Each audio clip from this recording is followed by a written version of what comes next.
Alors, en ce qui concerne la période actuelle, une période solsticiale, on nous reprochera peut-être de parler d'une période solsticiale qui est une période de séparation, en opposition de la période équinoxiale, alors même que l'Union européenne donne des signes d'union, d'une certaine manière. Quand on regarde de près, c'est une illusion, c'est un mirage. Par exemple, ils se sont mis d'accord hier ou avant-hier sur des mesures contre l'importation de pétrole ou je sais pas de gaz russe.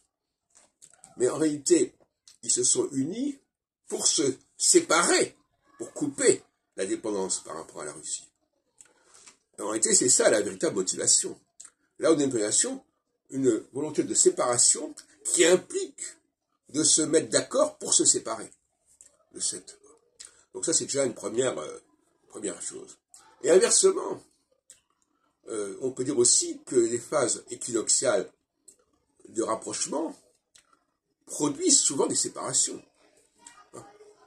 Quelqu'un qui décide d'aller ailleurs, il va se séparer de l'endroit d'où il vient. Donc, en fin de compte, il faut être dans la dialectique. C'est une séparation pour se rapprocher ou un rapprochement pour se séparer.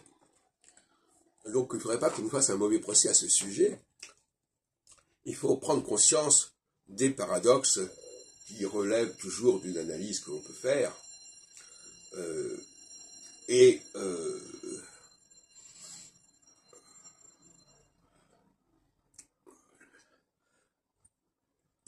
Dans bien des cas, en effet, le passage de l'équinoxialité à la solsticialité se comprend fort bien, puisqu'il y a de la séparation dans l'équinoxialité et du rapprochement dans la solsticialité.